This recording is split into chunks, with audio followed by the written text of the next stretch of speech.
Children, जो भी बच्चे इस साल क्लास 10th का या क्लास 12th का पेपर दे रहे हैं, जो 2023 का नया पासिंग क्राइटेरिया है वो क्या है, वो इस छोटे से वीडियो में आपको बताने वाला हूं। ये वीडियो क्लास 10th और क्लास 12th दोनों का पासिंग क्राइटेरिया क्लियर करेगा।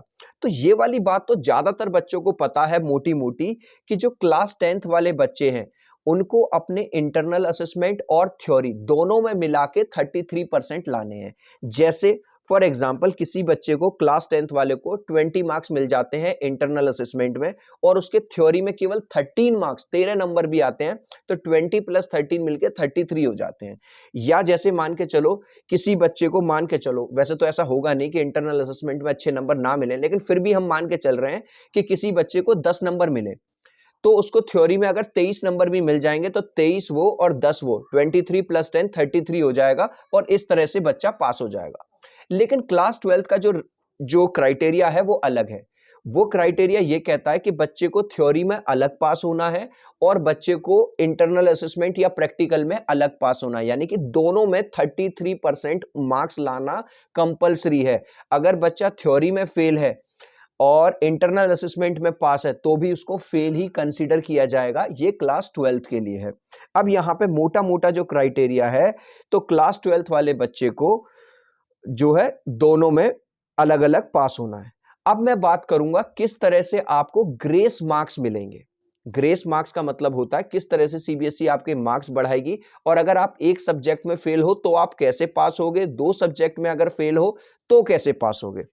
तो चिल्ड्रन, सबसे पहले मैं उन बच्चों की बात कर रहा हूं जिनके पास 5 सब्जेक्ट हैं, जिन्होंने कोई भी ऑप्शनल सब्जेक्ट नहीं लिया है। मैं आगे बढ़ूं, चिल्ड्रन, अगर अभी तक आपने सीबीएसई का नया ऐप डाउनलोड नहीं किया है, जो बिल्कुल फ्री ऑफ कॉस्ट है, लिंक मैंने डिस्क्रिप्शन में डाल दिया है, ठीक है, तो अभी जाओ और अभी डाउनलोड कर लेना। बाद में मत बताना, बाद में मत कहना, क्योंकि आप किसी भी कॉम्पिटिटिव एग्जाम की या किसी भी क्वेश्चन का आपको आंसर चाहिए, वो 60 सेकंड्स में बताएगा। लिंक डिस्क्रिप्शन में मैंने पिन कर दिया है, ठीक है, तो अभी जाओ और डाउनलोड कर लो। तो अब मैं बात बताऊंगा पहले उन बच्चों की जिनके पास 5 सब्जेक्ट हैं, जिनके पास कोई भी एडिशनल सब्जेक्ट नहीं है। अगर ऐसा बच्चा एक सब्जेक्ट में फेल होता है, जिसके पास 5 सब्जेक्ट हैं, कोई एडिशनल सब्जेक्ट नहीं ले रखा, तो वो डायरेक्ट फेल तो नहीं होगा, उसकी कंपार्टमेंट आ जाएगी। मतलब सीबीएसई आपको एक और चांस देगी, दोबारा से आप पेपर दोगे और पास हो जाओगे तो आप अगली क्लास में जा सकते हो, ठीक है। लेकिन अगर ऐसा बच्चा जिसके पास 5 सब्जेक्ट हैं, कोई एडिशनल सब्जेक्ट नहीं है, अगर वो 2 सब्जेक्ट में फेल हो जाता है, तो यह बात लिख लो कि आपकी असेंशियल रिपीट, मतलब आप पूरी तरह से फेल हो गए हो, आपको क्लास 10 दोबारा करनी पड़ेगी। अब उन बच्चों का क्या सर, जिनके पास 6 सब्जेक्ट है, जिनके पास 5 मेन सब्जेक्ट के साथ साथ उन्होंने एक ऑप्शनल सब्जेक्ट भी ले रखा है। अगर इस तरह का बच्चा एक सब्जेक्ट में फेल होता है, सॉरी अगर इस तरह का बच्चा एक सब्जेक्ट में फेल हो जाता है, जिसके पास, एक मिनट, ऑप्शनल सब्जेक्ट भी लेके, तो उस जिस सब्जेक्ट में वो फेल हुआ है उसका जो ऑप्शनल सब्जेक्ट है वो कवर कर लेगा। इस वजह से वो डायरेक्ट पास हो जाएगा, उसको कोई कंपार्टमेंट देने की जरूरत नहीं पड़ेगी।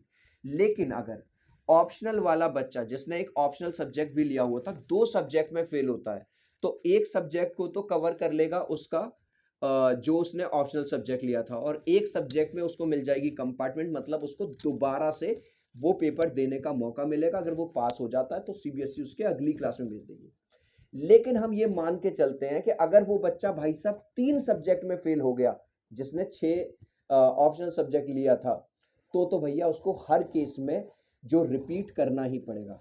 एक चीज जो यूट्यूब पे लोग बता नहीं रहे या उनको नॉलेज नहीं है, अगर आपने ऑप्शनल सब्जेक्ट लैंग्वेज वाला लिया है, जैसे लैंग्वेज सब्जेक्ट क्या होते हैं, हिंदी, इंग्लिश, इसके अलावा कोई दूसरी लैंग्वेज ली हुई है, अब आप सोचो कि आप ऑप्शनल सब्जेक्ट में तो पास हो, लेकिन आप मैथ्स में फेल हो गए थे। आप सोचो कि ऑप्शनल सब्जेक्ट मैथ्स को कवर करेगा? बिल्कुल नहीं करेगा। जो लैंग्वेज सब्जेक्ट है वो केवल लैंग्वेज को ही कवर करेगा। मींस अगर आप सपोज करो हिंदी में फेल हुए थे और आपके पास कोई दूसरी लैंग्वेज आपने ले रखी थी ऑप्शनल, तो वो आपको हिंदी में पास करवा सकता है, इंग्लिश में पास करवा सकता है, आपको वो मेन सब्जेक्ट्स में पास नहीं करवाएगा। फिर भी आपकी कोई क्वेश्चन हो तो मुझे प्लीज कमेंट सेक्शन में डालिएगा। वीडियो को लाइक करना, चैनल को सब्सक्राइब करना, ठीक है, क्योंकि इस तरह के वीडियोस मैं आपके लिए सबसे पहले लेके आऊंगा। मिलता हूं अगले वीडियो में, बाय बाय। और हाँ, जो ऐप का लिंक है डिस्क्रिप्शन में है, अभी जाओ और डाउनलोड कर लो। सी यू।